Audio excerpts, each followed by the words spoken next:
Welcome to the Sisters of the Shire podcast. I'm Abby, and I'm here with my amazing co-host Ashley, and together we are exploring J.R.R. Tolkien's amazing literary world in a way that is easy and enjoyable for everyone, whether you are a Tolkien expert or just curious about Middle-earth. This season, we're diving into the unfinished tales. If you're already familiar with these stories, awesome, stick around as we uncover cool details and geek out over the lore that makes these tales so special. And if you haven't read the unfinished tales yet, no worries. If you loved The Lord of the Rings or The Hobbit, this is your chance to discover more of Tolkien's universe with us. Our podcast is all about engaging discussions and having fun while we explore these lesser-known stories. So grab a comfy seat and join us on this journey through Tolkien's unfinished tales. Let's go! Let's go! So, everyone, we planned on having an episode last week. Or this week, or recording for this episode. We were actually together in physical form in the same physical place. We were together. Me and my family drove up to Seattle area where the other side of the water. Seattle's more known for most people. That part of Washington. Yes. With my family, and that's where Ashley lives. But our grandmother, our shared grandmother, so both of our mother's mother. On our mother's side. Both of our mother's mother. We went to go visit her because she was living with Ashley's parents. And she was nearing the end of her life. And so my family and I went to go see her and say goodbye. And my kids got to see her one last time. And so we were together for a little bit. And it was kind of just a time that our family needed.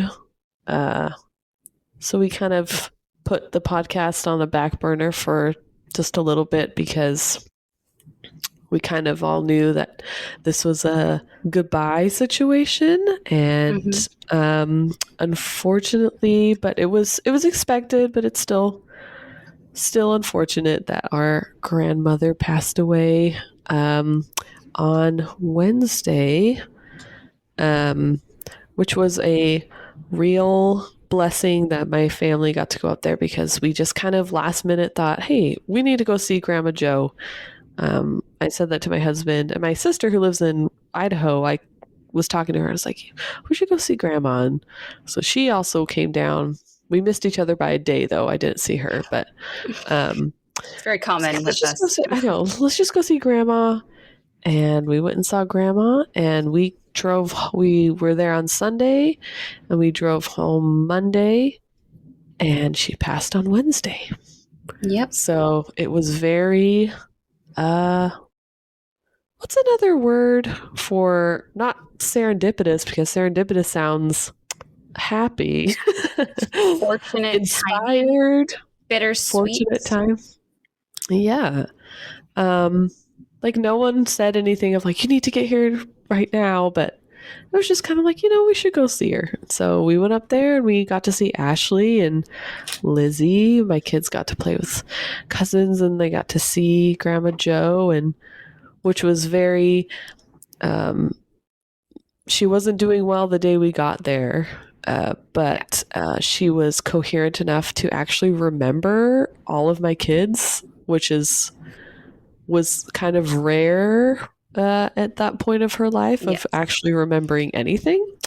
But she remembered all my kids and she remembered all their names, and we got to have a good goodbye, and she told us she loved us, and it was a good visit. It was definitely somber, but and she was fully, she wasn't, in a medicated coma, or she wasn't anything like that. She was talking and smiling and saying hi to everyone, but she, you could tell it was Very sleepy. very sleepy. But that's why our last episode was delayed, is that we just had some family time and some personal leave, I guess would say, and kind of having that time to regroup and sort out some sad feelings. Yeah. But so now we're just in full on trying to keep going with day-to-day life, I guess. Yeah. um, and yeah, it was very sweet. Ashley is the one so I came home, and Ashley she lives there, lives in the same area. And so she was there when it happened. And so she's the first one to call me. And I was working in my office, and my son, my 10-year-old, was sitting playing with Legos on the floor next to me. And I'm talking on the phone. It was a very short phone call. Because I was sobbing. Let's be fair. Ashley was sobbing. And I hung up the phone, and I look at Fox, and I don't say anything. And he just looks at me, and he has tears in his eyes, and he goes, it's okay. You don't have to tell me. And I'm like, do you know what happened? And he goes, yeah, but you don't have to say it again. I won't make you say it again. And I was like, Fox. you're so sweet. And then he wouldn't leave my side for most of the day, and he just kept giving me random hugs. And he went and told Luna very calmly and sweetly what happened. And he goes, Mom, it's okay. I'll tell Luna. You don't have to tell her, or you don't have to say it. And I was like, okay. So he went and told Luna, and then Luna went and woke up Oakley. Well, he needed to wake up from a nap, but she went and woke up Oakley, and like instantly was like, Oakley, Grandma's in heaven. Grandma, JoJo's in heaven. And just like started like talking to him about heaven and things like that. And poor Oakley's like, I just woke up. Like, why are you dropping this deep knowledge on me? It was pretty cute. And then I was, of course, sobbing, and my daughter was upstairs with my 3-year-old for a little while, just talking to him. And then I was sobbing, and he came downstairs, my little 3-year-old, and he ran up and he gave me a big hug. And I was like, oh. And then he handed me a card that him and Luna made upstairs while she was up there. And it has a big heart that he like scribbled on it, and it said, we'll miss you, Grandma JoJo. Love, Oakley. And on the inside it says, we love you, Mom. Are you okay? ? No, I'm clearly not. I know, but especially after this card of adorableness. I know, but it was kind of, this week is been really tough, because so we came home Monday. I threw out my back horribly on Monday night, where I could barely move. Our grandma passed away on Wednesday. My husband left for a 2-week work thing out of state yesterday. And now I woke up with a cold, me and my toddler. So this week has just been so fun. So fun. So fun. But anyway, when you said, like, I can't wait till I'm a grown-up. Yeah, you can wait a little longer. It's the worst.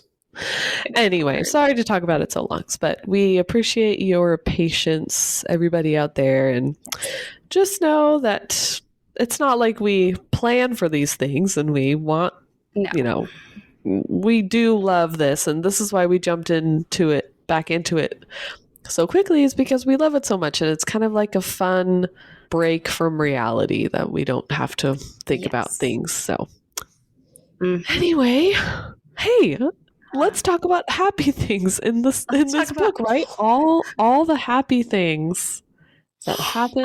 So you remember last episode when the mom had to tell the child that he is going to go on a journey all by himself, and he would have to leave her forever. Remember that fun episode?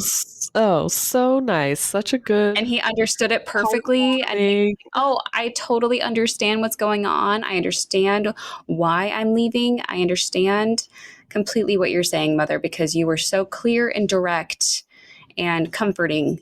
And you spoke at my level, you talked to me like I was an 8-year-old.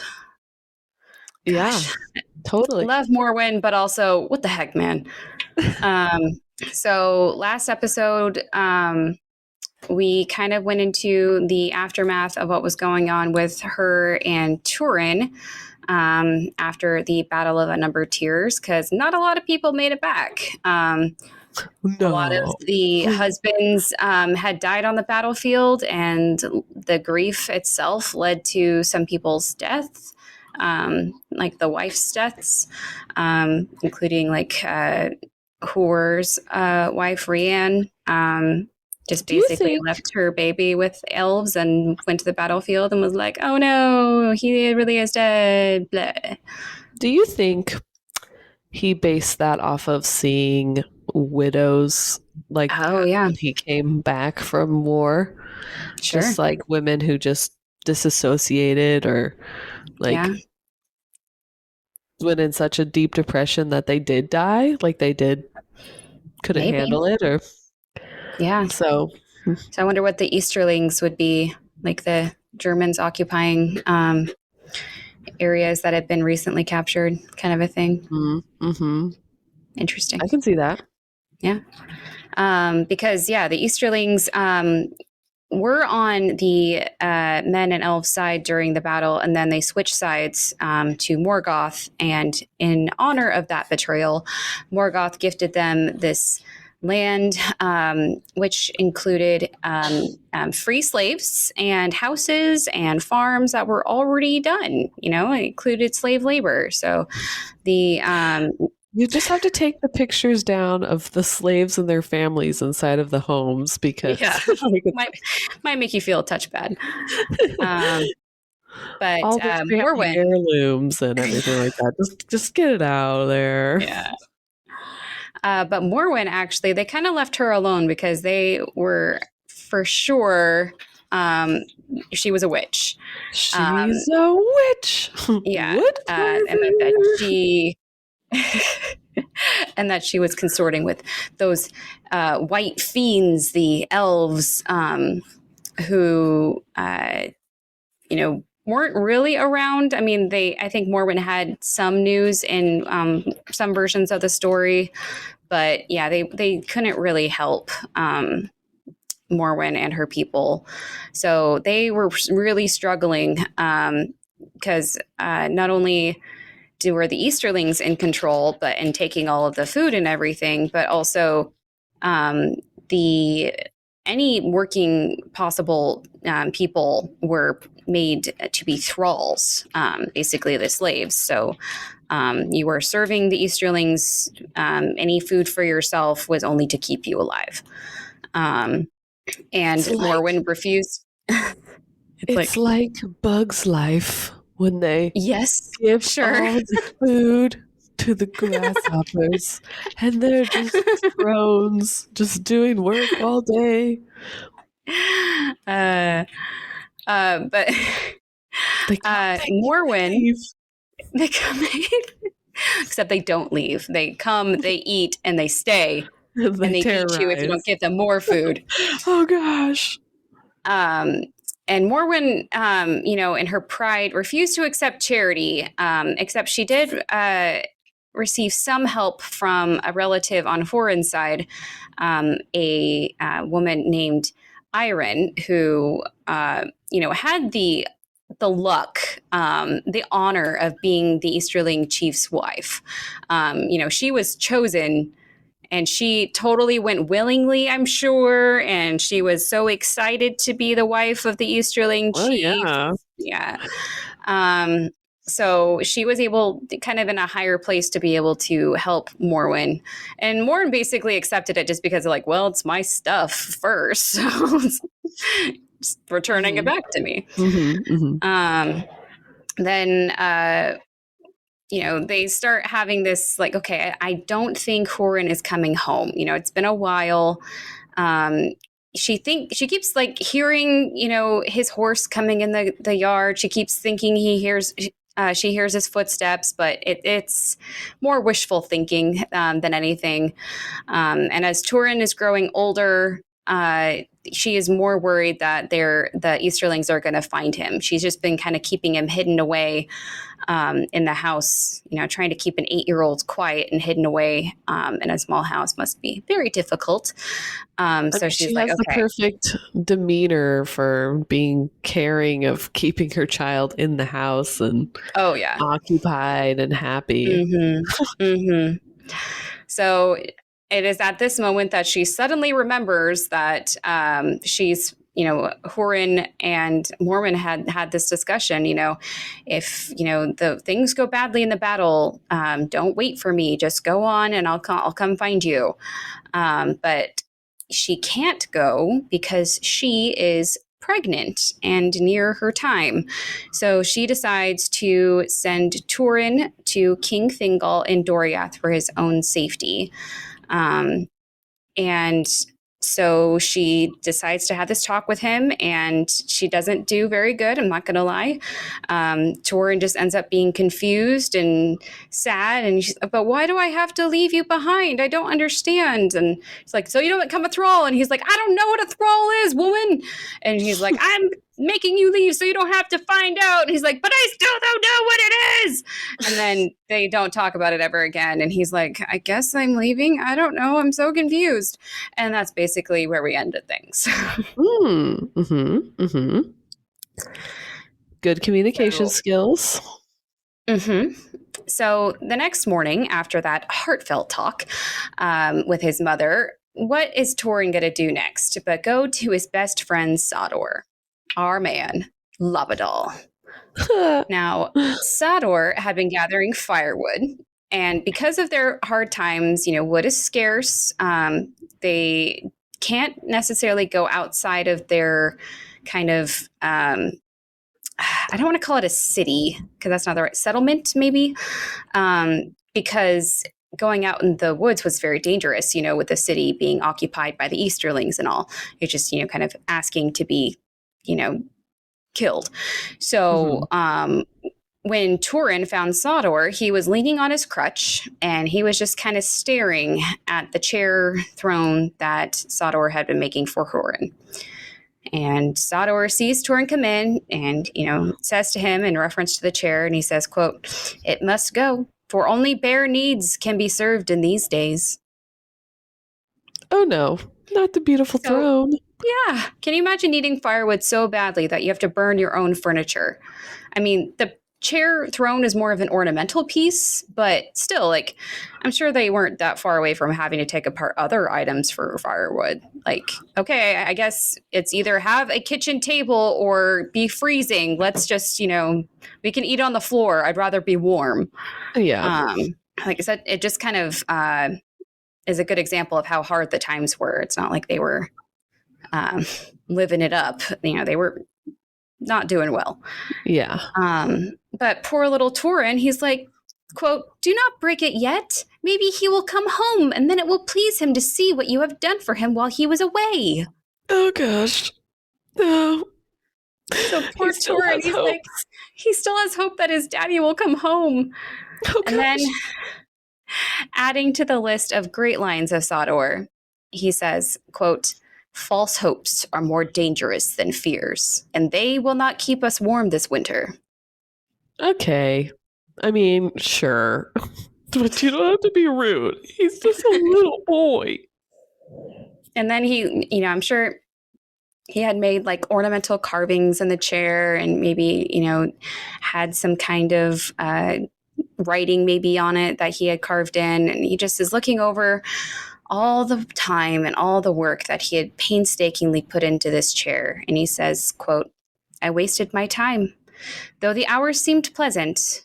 But all such things are short-lived, and the joy in the making is their only true end, I guess." So, I don't know. I've never had to do that where like, because I am a very You're Not crafty. crafty. You're Crafty, I crafty. guess. But like, that would be hard to be like, well, go throw it in the fire, I guess. Yeah. And this All poor, this hard work. like, okay, you have to remember Sador's life story. He was this awesome warrior, went back to the trees to, be in the forest and live his life, maims himself on accident, and has like a very shameful, not for him, but I mean, he maybe felt shame for, lesser than himself for his later life. And then he just gets this cool honor of, I get to carve and make the Lord's throne. And now he has to chop it into firewood. Oh gosh. Sad. But then, seeing as Sador has no more use of it, Sador offers Turin back the knife he gave him. Remember the birthday present that Turin immediately regifted. Yeah. So Turin starts to hold his hand out for it, and then he quickly puts it down. And he says, "A man does not take back his gifts." He's trying so hard to be a man, to be older than his years. And yeah. I'm a man. He's probably has tears in his eyes when he does it. Yeah. Like, but Sador replies, "But if it is my own, may I not give it as I will?" Okay. Logic. I A little reverse psychology. Yeah. To which Turin, I'm sure, like sitting up taller, trying to look older, just, straightens his shirt and stands up real tall. And he says, "Yes, to any man but me. But why should you give it?" Like, I'm not saying I'm accepting it because I can't, because I'm the one who gave it to you. But if you were going to give it away, why are you giving it away? Just out of curiosity. If you were to drop it on the ground and somehow lose it, like, oh, whoops. Oh, I found this cool knife. I guess I'll keep it. You could do that way. Yeah. Like, but also, like, why would you wish to give it away? I gave you that knife for you, Sador. Why would you want to regift my regifting? That's not nice. So Sador says, "I have no hope of using it for worthy tasks. There will be no work for Labadal in days to come but thrall work." Oh, no. He cannot become a thrall. No. I will not allow it. Easterlings don't like custom carvings. Easterlings don't want little carvings of, I think he made like horses, like little things for Turin as, little toys. I guess Easterlings aren't really into that. I feel like they would be. Like the chief guy would be like, make everything beautiful for me. I'm the, chief of this town, and kind of like, I mean, they feel very power hungry. Why not make themselves look fancy and powerful? Yeah, that's true. But here is where Sador rises where Morwen completely failed. Because Turin, as we talked about, doesn't know what a thrall is. And despite him asking Morwen, she never told him. But good old buddy Sador is gonna hop in here.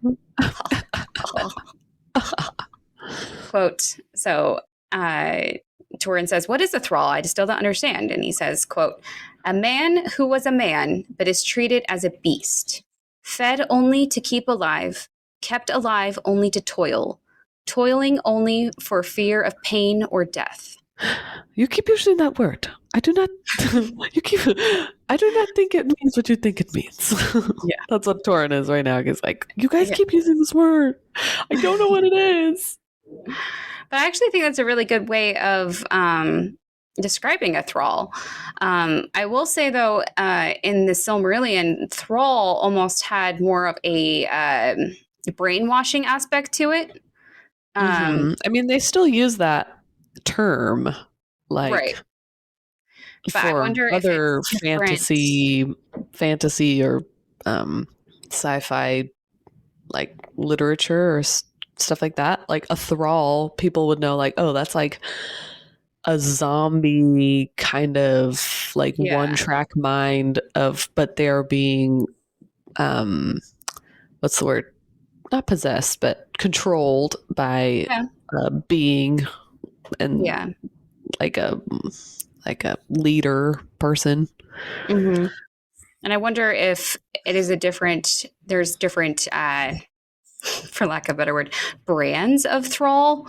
So like Easterling can make anyone a thrall, I'm sure. But if Morgoth made a thrall, then I feel like it would have that mind manipulation aspect to it too. Do you think that the kind of thralls that Easterlings make, because they don't have the powers of Morgoth and stuff for like magic, though the kind of thralls that Right. Easterling make are like beaten or like tortured kind of into them, Yeah.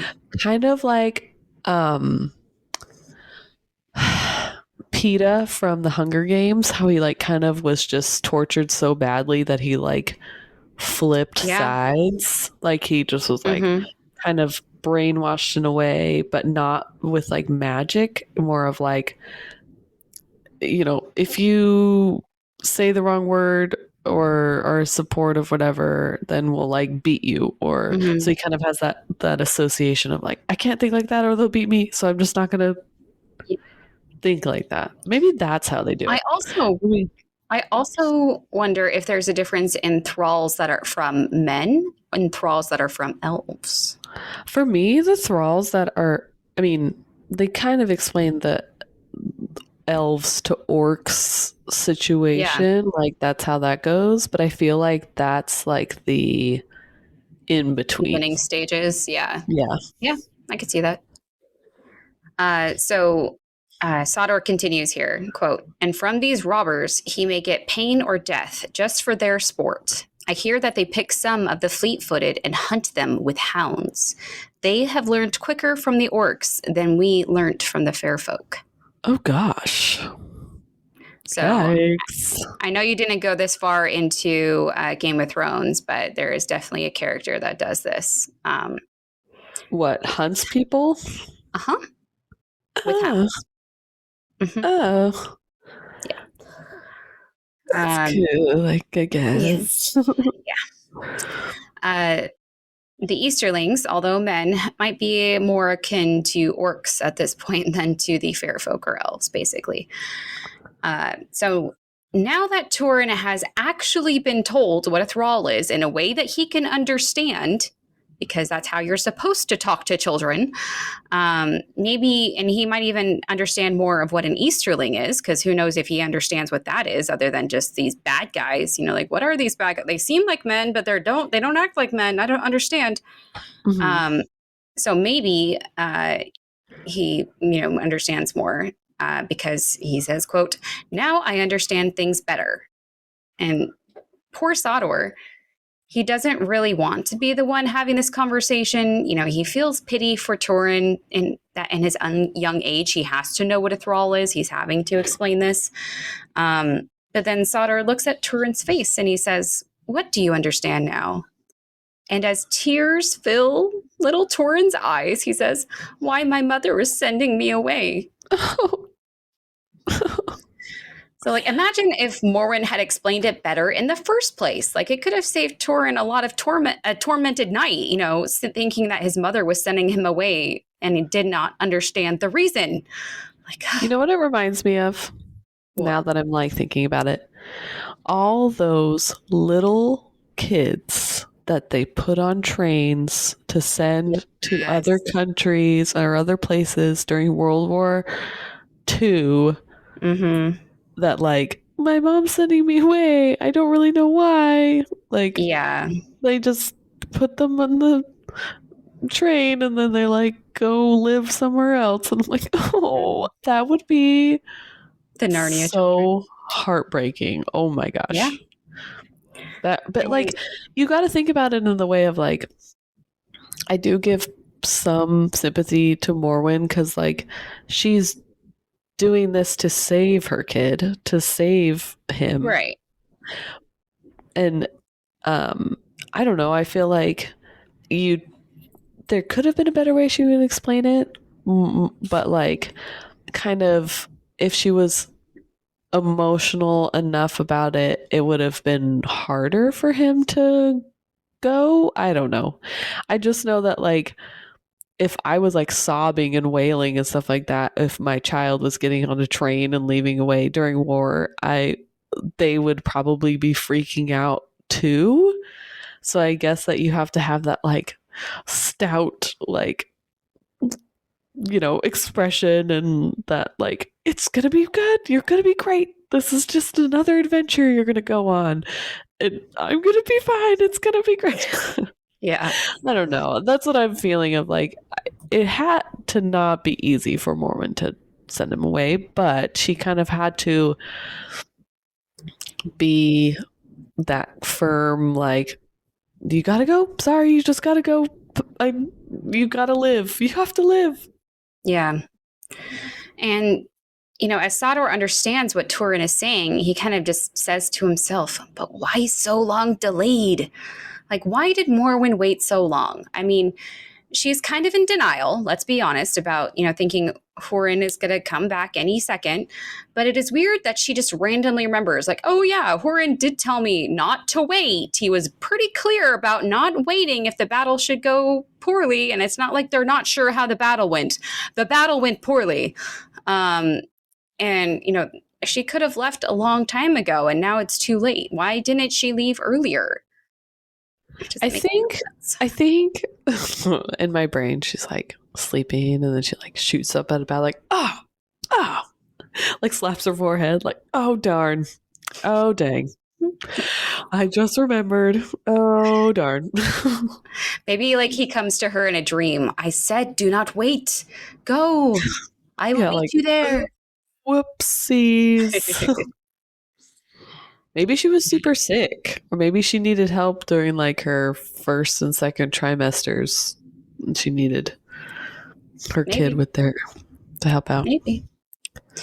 But then I just love Papa Labadal here because he just does this in such a Labadal way. And he says, quote, that does not seem news for tears to me, but you should not speak your mother's counsels aloud to Labadal or to anyone. All walls and fences have ears these days, ears that do not grow on fair heads. And I can just see him like I love ruffling that. his hair. I love that. Like, no need to cry, little one, but let's not talk about your mom taking you away so loud because anyone could hear it. Like, well, he's like smiling and like his teeth are clenched, like, just keep smiling. Just keep smiling. It's gonna be good. But poor Turin, like he needs someone to talk to about this, especially because his mom isn't really communicative. And he just like says, quote, but I must speak with someone. I've always told things to you. I do not want to leave you, Labadal. I do not want to leave this house or my mother. He's a baby. Mm-hmm. And poor Sador, again, he's not the parent. He should not be put in these situations. But he handles it beautifully, as he says, but if you do not, soon there will be an end of the House of Hador forever, as you must understand now. Labadal does not want you to go, but Sador, servant of Hurin, will be happier when Hurin's son is out of the reach of the Easterlings. Well, it cannot be helped. We must say farewell. Now, will you not take my wife as a parting gift? Do you think he couldn't go because he just couldn't walk very well? Like, it would be hard for him to travel. Remember, he's lame. Sador's lame. Yeah. But I'm saying, like, do you think he just couldn't go? Like, he just couldn't travel? It's partly that, yeah. And yeah, I think that's mainly it. Because remember, she's like, you could die on that road. This is possible that you could die. Like, it's really dangerous. Because part of their journey, I think, if I'm remembering correctly, and of course I didn't look this up beforehand, part of their journey is going to be through like one of those paths that's going to be like the Dreadly Peril, or the Perilous Mountains, or the Mountains of Dreadful Those Death. Those things that have really good, like, nice sounding names that aren't scary at all. Yeah. So I think it's part of the path does go through that. So I think that's one of the other reasons. But Turin says, "No, I am going to the elves, to the king of Doriath, my mother says. There I may get other things like it, but I shall not be able to send you any gifts, Labadal. I shall be far away and all alone." Oh gosh, why, Tolkien? Why are you writing such sad little kids? And then Turin burst into tears. Oh, And I'm sure while rubbing his back or gathering little Turin in for a hug, and the Audible guy does this part so well. And he says, "Hey now, where is Hurin's son? For I heard him say not long ago, I shall go as a soldier with an elf king as soon as I am able." stop it. Oh gosh. Like, remember that one time you said you wanted to leave? Wasn't that like something You were you wanted so to do? brave. Yeah. Then Turin gets a hold of himself and actually says something fairly wise for his age. And he says, "Very well. If those were the words of the son of Hurin, he must keep them and go. But whenever I say I will do this or that, it looks very different when the time comes. Now I am unwilling, and I must take care not to say such things again." Like, thank you for rubbing my passwords in my face, Labadal. Obviously, I didn't understand what leaving would actually mean. Now that it's here, it doesn't look fun. Wait, I actually have to go? Oh. Because, I mean, and this is something I just thought of. If he was thinking like his dad, like, I'm going to be a knight like my dad, a knight, you know what I mean? They always come back. And he has learned for the first time, they don't always come back. Oh gosh. He is too young for these things. Mm-hmm. But it's like, I don't know. I feel like nowadays it's a fine line of like, are we sheltering our kids? I mean, we don't have these problems. Right. I don't have these problems. I know there's some people in the world who do have these problems and are having to do sad things like this. Mm-hmm. But it's like, what, as a parent, you're kind of on the like fighting with yourself of like, do I talk to them about these things? Or do I keep their childhood innocence and their, love of life and keep the scary things away? And I think that some kids and some families and some situations, they don't get that choice and they have to know all the sad things that are happening and going on. And it makes me feel sad, but also blessed that we don't have to have that in my family. Yeah, so I agree. Because I don't think I could do it. Yeah. Well, in reference to him saying, like, in reference to Turin saying, I must take care not to say such things again. Sador says, "It would be best indeed. So most men teach, and few men learn. Let the unseen days be. Today is more than enough." He's just got so many good lines. I mean, can we just make him into like a wizard? I feel like him and like Tom Bombadil and Gandalf. Honorary wizard power. Honorary wizard. Yeah. So with that awesome one-liner, we're gonna say goodbye to Sador for now. And Turin gets ready to leave on his secret journey to Doriath with his two grandpa-like companions. And as they're leaving, they tell him, "Turn around and look back at your mother, Turin." And okay, Abby, brace your heart. Brace your mama heart right now. Are you bracing it? You know it's been an emotional week for me. I know. Come on now. Quote, "The anguish of parting smote him like a sword, and he cried, 'Morwen, Morwen, when shall I see you again?' But Morwen, standing on her threshold, heard the echo of that cry in the wooded hills, and she clutched the post of the door so that her fingers were torn. This was the first of the sorrows of Turin." No. Oh. So she did have feelings. She did. She just buried them deep, deep down. Deep, deep, deep, deep down. So deep. So deep. Okay, so if you had to rate this from like little Anakin saying goodbye to his mom to like that adorable little girl in The Patriot saying goodbye to her dad, how would you rate this goodbye? I feel like it's like kind of. I think the little girl definitely gets me every time. So she's like a 10. I'd say Anakin is like a 6. And I'd say this is probably a good solid 6 for me as well. What do you think? So I just watched. I know this is it's random, but there is a BBC like a Regency show, like Pride and Prejudice and stuff like Yeah. that.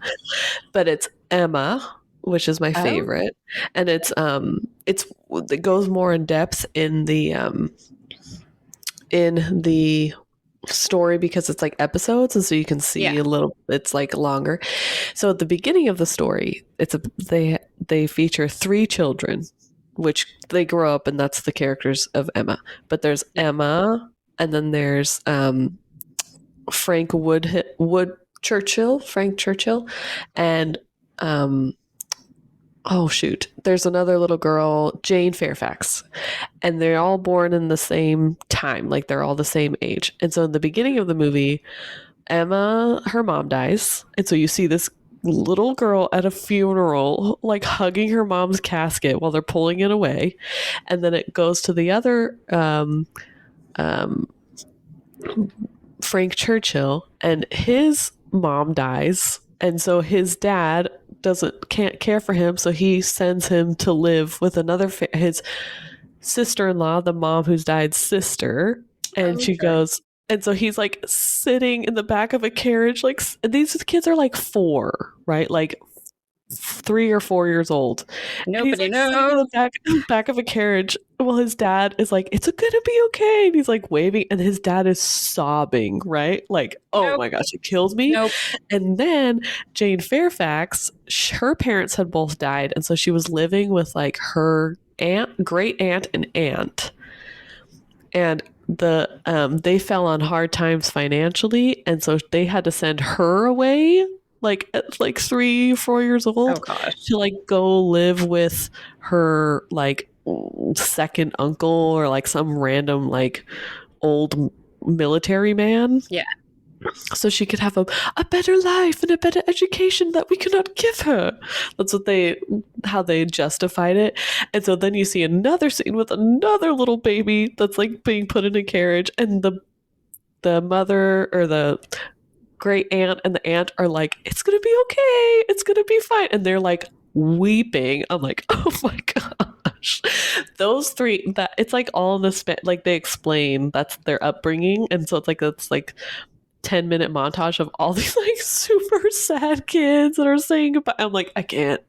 My heart. So that's it for Mm, me. That's what it feels like for me. Like okay. they're just like, why do I have to go? And then they're like, it'll be fine. It's for your life. It's to better your life. Here you go. Mm-hmm. Go live with these people that you don't know very well. And I'm like, oh gosh. Okay, can I Mm-hmm. also say one of my, not, I wouldn't say favorite because it breaks my heart, Right.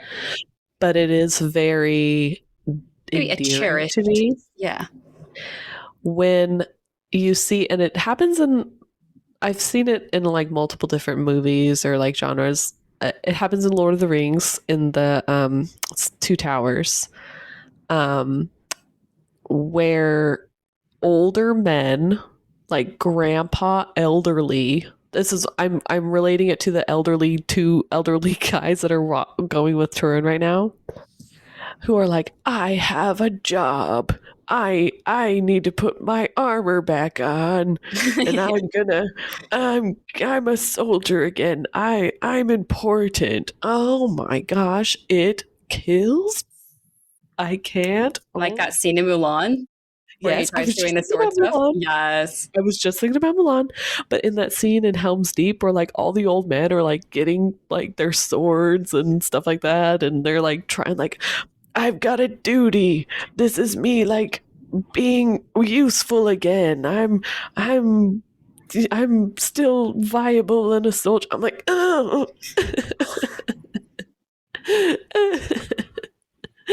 Kills me. So like when I'm thinking about these two old men that are helping Turin, they're probably like, let me go get my armor out of my hidden suit or out of my hidden chest of things, and let me put my armor back on, and I'll be I'm a helpful person even though I'm like 100 years old. Yeah. Kills me every time. That trope of that happening. Oh my gosh, my Oh, heart. okay. So yeah, maybe between the lines, what about these grandpa like soldiers' wives? Ah, There you go. Does no. that hit you in the feels? Does Or that hit their you in the feels? grandkids. Or their grandkids. Yes. Yeah. Where's Grandpa going? Yep. Well, that's actually where I'm going to leave you today on that super happy note. In our Yeah, because I had a great already, week already. yeah, already super happy week. Uh, I love it.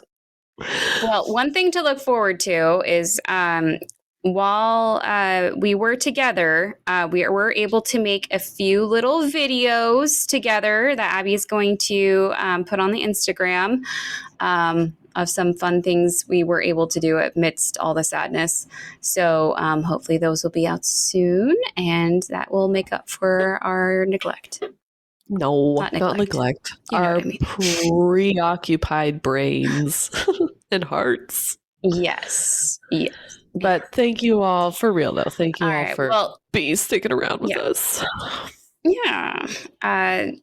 Be sure to follow us on Instagram at Sisters of the Shire Podcast. Big shout out to our patrons, Dan, our dwarf friend of the Shire, Christiane and Tom, our elf friends. You guys are amazing. We appreciate all the love and support that you give us each month. If you want to help support us each month, you can visit our Patreon at patreon.com/Sisters of the Shire Podcast. We have an elf tier, a dwarf tier, and a men and women tier. And please be sure to give us a rating and review on your favorite podcast platform. Your feedback helps, spread the news about us and helps us connect with more fans across Middle Earth. And it also does make our day, which we kind of need right now. So if you wouldn't mind. Yeah. As far as world news goes, just a little bit of global domination. Slovenia overtook Brazil. Slovenia is now 15th.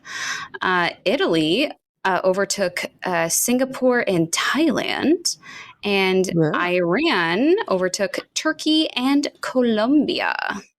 Oh man, come on, Colombia. I know. Bless your face. Okay, well, that's all I got for you today. Oh man. Ashley, thanks for teaching me today. You're welcome. Until next time, I've been Ashley. And I've been Abby, and we are so grateful that you're here with us, and we hope that you can join us next time. Bye! Bye!